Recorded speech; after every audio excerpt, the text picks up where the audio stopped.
What's up, everybody? It's Frederick Douglass Bussey back with another edition of Power Lunch. Today we are a Solocast. I'm the guest, and we're going to have a good time talking about what was the catalyst for building one of my six-figure businesses and what was the ultimate downfall. I'm excited to talk about this because we get to air some dirty laundry and we'll talk about how we can overcome failure and some lessons we learned along the way.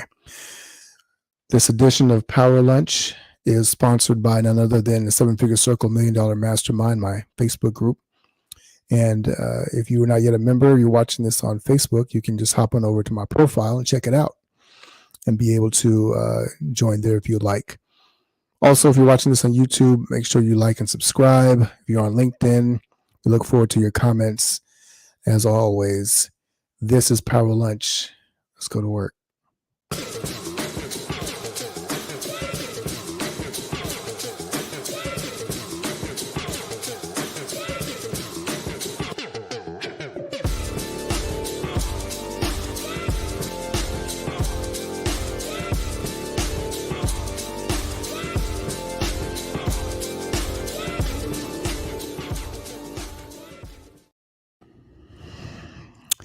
So almost 10 years ago now, some friends of mine, or a good friend of mine at the time, who was still a good friend actually, approached me with the idea of starting a company together.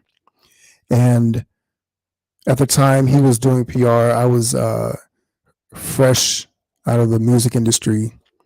I had been doing PR and artist management. And he approached me with the idea of joining forces with a couple of other gentlemen and starting a PR firm, public relations firm. And so we had some meetings, sat down, we had some chemistry. It was a really great time. And today I want to talk about some of the lessons that I learned from that partnership, some of the things that led to the downfall of that company. And hopefully it'll be valuable for you guys as you're thinking about building your businesses and even maybe potentially having some partnerships as well. This is always streamed live here. For those of you who are watching or listening to this in audio, you wouldn't hear this, but you wouldn't be able to see this, but we're having comments and people joining live. If there's questions you want to know about things along the way, feel free to drop those in the comments below as well. But let's get back to the story because it was very interesting. This experience was one that was it was really powerful, pivotal in my life in terms of growing a company at this level of this type. It was really stressful for sure. It was rewarding in a lot of ways, and it's good to be able to revisit some of that stuff now because looking back, I'm able to learn some of the lessons, but also to kind of remember some of the pivotal success, some cool things about this company.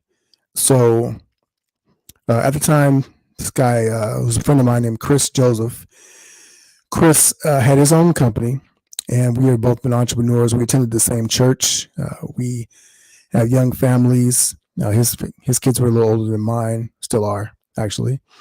And he approached me about a couple other gentlemen that he knew.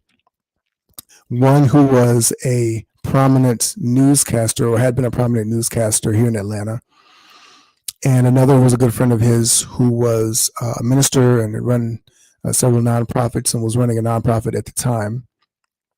And we joined forces because we thought that there was a unique opportunity for us to be able to put our skill sets together and create something that was really, really powerful. And so what we did was initially we just had a series of meetings where we kind of started to flesh out what that would look like, what the business would be, the name, yes, but also kind of what was our mission, what do we want to attack. And we actually did this for several months, maybe 6 to 7 months. All right, see, I'm too loud. All right, so that yesterday my mic was too soft and today it's too loud. So we're gonna squeeze it back a little bit. Let me know if that's a little better, Robert. Okay. I'm actually not using this mic the right way, but I like it because I don't have to raise my voice. I can talk conversationally. Thumbs up if we're good. Okay. Bring this down a little bit too. Perfect. All right. So thanks for that, Robert. Appreciate the quality control. Um, so where was I? Yeah. So we went through that process of kind of looking over things for about 6 or 7 months, I'd say, really kind of figuring out who we wanted to serve and what we wanted to do in terms of growing the business and creating something that would be really impactful and powerful for Black African American men, um, coming together at a professional level to collaborate with our networks, to collaborate with ideas and things of that nature. It was very, very exciting. And so about, I want to say about the 8 or 9 months in, right? We got our first lead for our first client. It was potentially a six-figure situation. So we prepped for that, and we did all the things that we needed to do. We actually had to fly to Maryland to make that presentation for the client. Flew in. They They hosted us at a golf resort, where a golf club, where we made the presentation. It was very, very. It went really well. They signed us there on the spot, and so we walked away with that first 5-figure check for that first month, and that relationship lasted for several years. So there was some really cool things about that. One of the first lessons I learned in that business was that, a lot of times we're thinking, how do I build this? How do I hit my goals or this target? And this is something that I've taken away and sometimes forgotten even, but always come back to, is that, and I heard Alex Hormozy say this the other day. Somebody asked him, well, what would you do if you wanted to build a six-figure business? And what most people do is they think of, well, how can I sell, all of these different things or these products? What can I do to create this value and then do it over time? And the difference that you learn with, bigger companies, wealthier individuals, is that they attack the problem from the top side, not from the bottom side. In other words, Alex said, I would just go get a six-figure client. I would just go sell something or sign someone for $100,000, not have $100,000 business. And that's essentially what we did. We signed a six-figure client right off the bat. And then with that investment, and we didn't turn around and spend that money. We created a bank account and we saved that money for about 3 or 4 months. And then we went and found a lease for a office space downtown Atlanta. Very cool.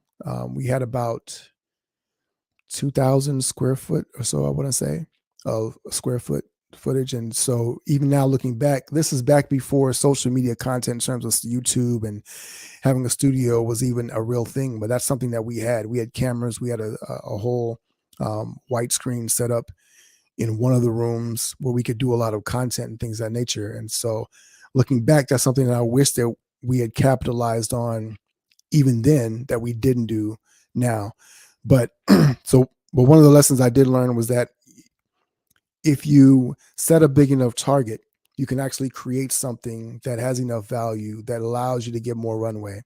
And so we basically had our rent paid for the year.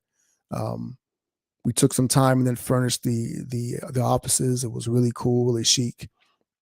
It was very impressive when people would come in there. So we were able to impress clients. We wanted to pitch them. We had big screens up on the wall where we would have Bloomberg News, and we could have our own videos and things of that name, things running on the marquee, and we had desks, and it was a really cool environment to be able to work in. It was semi-corporate / semi-startup type of vibe. And so it was really, really cool. We had some other friends that were in the hallway right next to us in the office that eventually came in. And there's a lot of people that were working there. Some celebrities had offices down the hallways. And so it was a really cool situation. And so one of the things that I think that we've kind of gotten away from in the pandemic, with people working from home, and even myself, obviously I have a home office. But being able to have that network of people that are close by that you can touch bases with, you can walk down the hall and you're getting a cup of coffee or getting some, some tea or whatever, and you can just kind of talk and build relationships that way is a really, really valuable thing to be able to do. But you guys didn't tune in to hear about all the great stuff, but I'm kind of setting that up because we had a lot of opportunities. We're members of the Chamber of Commerce. We're going to these different events, and because of some of the connections that people in our network had, we were able to be connected and have different people come by. So we were able to have meetings with ambassadors from different countries, heads of state. We could talk to we had our own banker. So with a situation with the account whereby we were able to start looking at getting business credit and things of that nature, another thing that we didn't really capitalize on enough. Right. But we had a lot of situations that were really there. It was ripe for the picking. And we should have been able to build a $1 million, multi-million dollar business. Right. But the challenge was that when you're attempting to build something big and you have people that are really skilled at what they do, very accomplished in their own right, you're going to have people that butt heads. And if you've ever been in a partnership in business, you know that it's very much like very much like a marriage. And so the key to understanding any relationship is understanding how to manage that and some of the things, the expectations. So let's kind of dive into a couple of the lessons that I learned over that time. One of those things was, you need to be aligned with your partners in terms of your vision. I remember in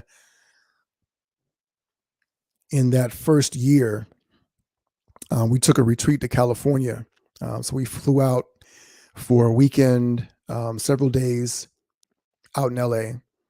And we had an entire weekend where we sat down and had a planning session and talked about the vision of things we wanted to do. And what was clear was that a couple of things. One, because there were four of us, it made it challenging to be able to arrive at certain decisions. And so because it was imbalanced, oftentimes there was a split right down the middle between how we viewed things. And so we had given basically veto power or decision-making power to the most senior member of the team. We all kind of respected him and felt, well, we would just take his word at it. But if there was you find yourself butting heads and things of that nature, it can be very, very challenging to live with a decision when you really don't want to. And so what that caused was a level of resentment and stress underlying when you didn't feel like everything was aligned. And so that kind of ate away at the fabric of the relationships over time, especially for me. I was the least corporate minded of all of the people. Having come from the music industry and things of that nature, I just didn't like having to sit there and be at work at a certain time. And so there were things that we would butt heads about coming into the office at a certain time. I used to get frustrated because I would drop my daughter off at daycare, and then I'm rushing to get into the office for our morning call, and then I'm the only one there. And yet people were acting like I just had to be there. And it angered me. Right. And so there's that level of frustration because we had this corporate speak and corporate knowledge, and we're trying to marry these two types of culture under this business. And that could have been alleviated had we had a much more clear vision of what that would look like, but also a better communication style in terms of how we were going to navigate making that happen. Right. So actually implementing that is a very, very key thing. And one of the things that I remember Chris used to tell me all the time was you have to learn how to manage up. Right. So in other words, learn how to manage your partners, the relationships, so that you can communicate with them, get the things out that you need to get out, to make sure that you're getting the outcomes that you want to get, especially, but also so you can manage the frustration levels and make sure that you're not, me personally, not finding myself in a position where I'm just getting angry all the time or being frustrated or not able to accomplish certain things. Another issue that we had was that we didn't have the same view around business in terms of understanding how to manage and deal with the money, right? And so this is a very, very big thing. It's all good when you're making money, but then you have to spend it. and having clarity around how you're going to spend the money is a very important thing. And the accountability versus autonomy when it comes to spending money, right? So that's also a huge thing. We all had debit cards associated with the account, right? But we didn't have a similar view on how we were going to spend that money. So we're all taking a very small salary, right? We decided we were just going to allocate something very, very small in terms of where we were until we got to a certain level. And so we did a draw once a month. We're cutting ourselves checks. But other than that, we all had access to the account. We could spend the money as we needed to. But when you're not seeing eye to eye on how the money is spent, that becomes a major thing, right? And so I remember there was this one time where um, I had family that was in the Maryland area, right? And so my wife and I and my wife, my daughter, we all took a trip up there. And I said, well, I'll just go check on the client. And so when I did that, I actually rented a car, and I used the company account to do that. Now, in my mind, you want to be able to spend this money in a certain way because there's benefits to being able to do that. Why not use your business to be able to fund certain things? It doesn't mean I'm paying all the money, for that or whatever, but I had a certain view of that. And when I came back from the trip, like the guys knew that I was there on the trip, but when I came back from it, it was a big deal. They were very upset because I'd spent the money for the rental car, et cetera, et cetera. I said, but I went and I spent time with the client. I did client relations. I talked to them. I was only there for a weekend. I rented the car for a couple of days. And so if you have a business, there are people that understand that process. This was not something that a lot of people were really ready to do. Right. So they weren't really well understanding that the business vehicles are ways to be able to fund certain aspects of your life, et cetera, while also being able to support the business, right? It actually lowers your tax overhead. It saves you money. It makes things make sense in the end. But we had a different view on that. And being what it was, that being what it was, it just didn't make sense. And so we had a big argument about that. They ended up wanting me to pay back a certain amount of the money and things like that. And so that also created a certain level of frustration for me. And so it began this pattern of feeling as if I was not being trusted, right? And I'm not going to air all the grievances here, but there was a number of things, a number of decisions, feeling as where I was being micromanaged and always being second guessed in terms of not having the autonomy as an equal partner. And so there has to be a level of understanding when it comes to leadership in your business. Are you clear on what that structure is like? Are you clear on how you're going to communicate? Are you open to being able to do that? When people are not, even though you call yourself peers, if you do not have the view of your partners as peers, that is going to create a level of distrust, a level of resentment, a level of frustration. And so you've got to be able to manage that whole process. And over the 2-year period that I was there, that eventually began to erode for me. It became very, very toxic and very, very stressful for me, right? We had some wins, we had some failures, we're adding people on.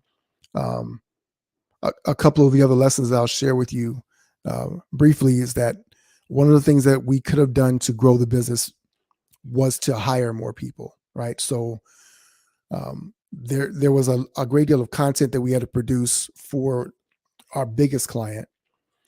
But instead of hiring an editor for this content and doing the things that we needed to do, one of the members of the team wanted to do it themselves.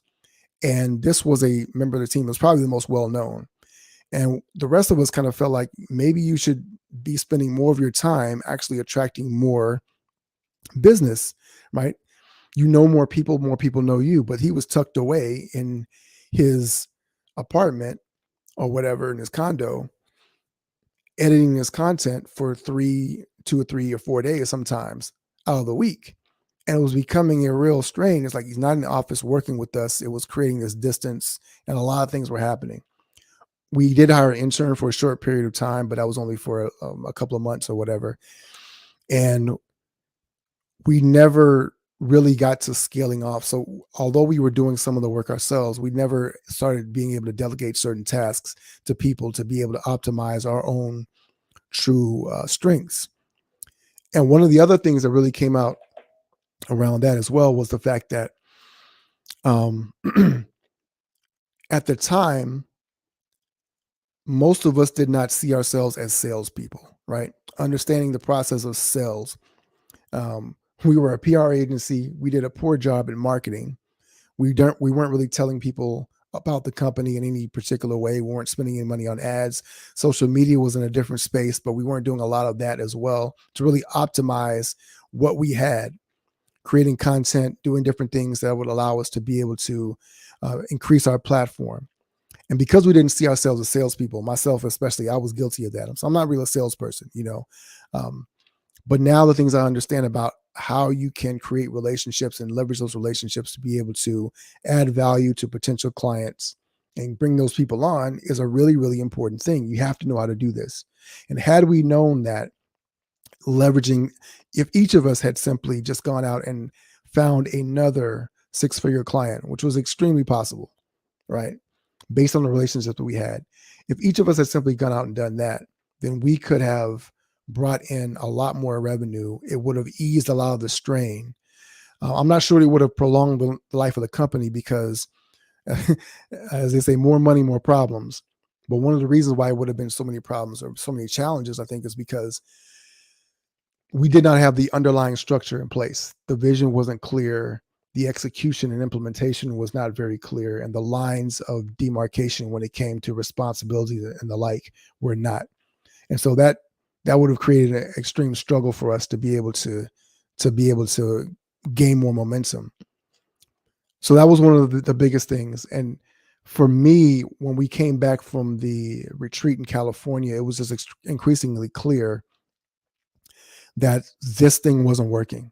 And although we had this this nice big office, corner office, 14th floor of a downtown building in Atlanta, all this space, the prestige of being at different events and things of that nature, it was still extremely challenging for me. And the stress level was it was continuously rising. The tension was there, thick in the air every time I came to the office to work. And even threatened my friendship with Chris, over time. And we've been able to repair that. But at the time, it wasn't clear that was going to be something that could happen because it was just so stressful. I mean, there were moments when, partners almost came to blows in the office. We're talking about guys who are wearing suits and ties to work. And you're at this level of tension and that level of stress where you're just feeling like, we're going to have to duke it out to be able to work this thing out. And it just was not an optimal environment. It was not a beautiful culture that we had cultivated, and I take responsibility for my role in that as well, because there were a lot of things I had to learn in terms of leadership, in terms of my own, not so much work ethic, but understanding how to structure and create things that could happen and get the outcomes that we needed to happen in our business. And so ultimately what happened was we had a meeting one evening around a situation, and I made a suggestion about something. And the way that it was dismissed just completely turned me cold. And that moment I knew, and I just shut down. And I came home that evening and I told my wife, I said, I'm going to resign, and my idea was that I was going to do it immediately. In fact, I was so angry and upset. I actually didn't ever want to see them again. Right. So it was my intention to go back into the office later that night, print off my resignation letter, effective immediately, leave it on everyone's desk, clean out my desk, and just leave, turn in my key, all that. And I actually went back to the office, and subsequently somebody was there having a late night meeting. And so I couldn't get in and do that. So I left, and I came back the next morning. Everybody was in the office just working. And I walked in without a word. I sat on my desk, I pulled out my computer, I printed out my resignation letter. Actually, what I did was I brought a crate in and I started taking things off my desk and put it in the crate right there. Then I printed off the resignation letter and put a copy on everyone's desk. And that was it. I put my keys, took my keys out of my pocket, put them on the desk, and I was gone. And that was it. And for a couple of the members, that was the last time I spoke to them for years. Um, and so that's how toxic the situation was. And I remember talking to my mentor at the time. Well, he's still my mentor, but I remember talking to my mentor a little bit later and telling him about how things had failed. Um, he had come by to kind of bless the situation when we first opened up the office, and so there was this entire feeling of this letdown, this feeling of failure and um, dejection that I was experiencing. And he told me, "Hey, look, man, um, partnerships usually fail the first time out. Usually, the first partnership that you have is going to be a failure because you have to learn so many different lessons, and there are certain red flags that you're overlooking in your excitement to get started, and certain things you don't know how to fix. And you have to be able to take the time to be able to work through those things. And it's just a situation that occurs. Most partnerships are going to fail the first time out, and it takes several iterations of that process for you to be able to learn how to make it go the way that it needs to go. So those are some of the lessons that I learned. Uh, and I'm grateful for what happened. I launched my own marketing agency in the wake of that, and learned, had more stumbles and more failures and a few more successes, and a lot of things that I learned that led me down the path to where I am today. But understanding all these things was really important because it allowed me to understand how you can continually build a bigger business, a more successful business, and some of the aspects of scaling that we often overlook, that sometimes we just don't know what we're doing or how to do it, how to make it happen.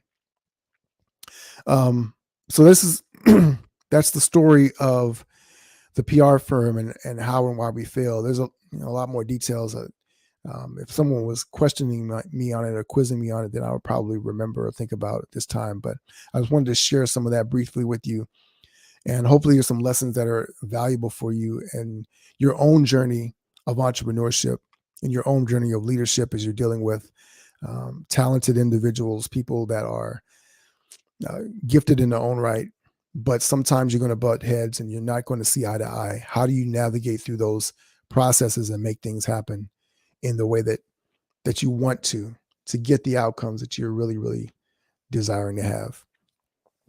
Let me know in the comments below. If you're watching this on a replay, give me a hashtag replay and let me know what you discovered from this whole conversation. And if it's been valuable for you. Have you ever had a partnership that has failed? Have you ever had one that's been successful? And what were some lessons and some failures, or some successes that you were able to see your way through? Kind of share that with us if you don't mind. Let us know what you're thinking. And if you need support in your own business, whether it's in a partnership or you are the sole leader at the top of the food chain, let us know how we can support you. Reach out, give us a comment, or send me a message on Facebook or LinkedIn.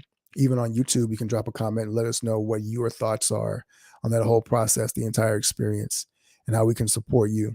Let's see if it's a good fit for us to be able to work together to help you to accomplish your goals and the things that you really want to maneuver through in this world. I love that quote. Failure is not final, but a powerful teacher. Absolutely. Absolutely. I think that was one of the other lessons I learned subsequently. I felt like failure was this huge thing that I was really going to be struggling through, and it was going to define me. And the only way that failure can define you is if you quit, if you stop moving forward.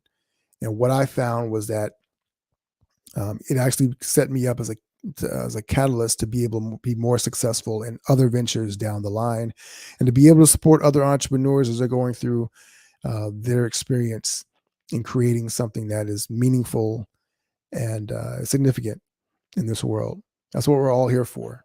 That's what we're all about. And I am looking forward to being able to continue to do that in so many other ways. Thanks to all of you who stopped by to watch this live. Thanks for you who have had your comments. Thanks, Robert, for helping us get the sound just right. Appreciate your comments. as well. If you are watching this on YouTube, please make sure you like, subscribe, comment. If you're watching this on Facebook or LinkedIn, drop a comment below as well. And we're always back to serve you in every way possible. Join the Seven Figure Circle $1 Million Mastermind. Also want to let you know that we've got December 6th coming up. We've got a major event, year-end event that we do. I'm taking what we usually do with the Best Year Ever event, and we are transforming that. There's going to be called the $1 Million Year. Stay tuned. You're going to see promotions and ads and banners and everything around that.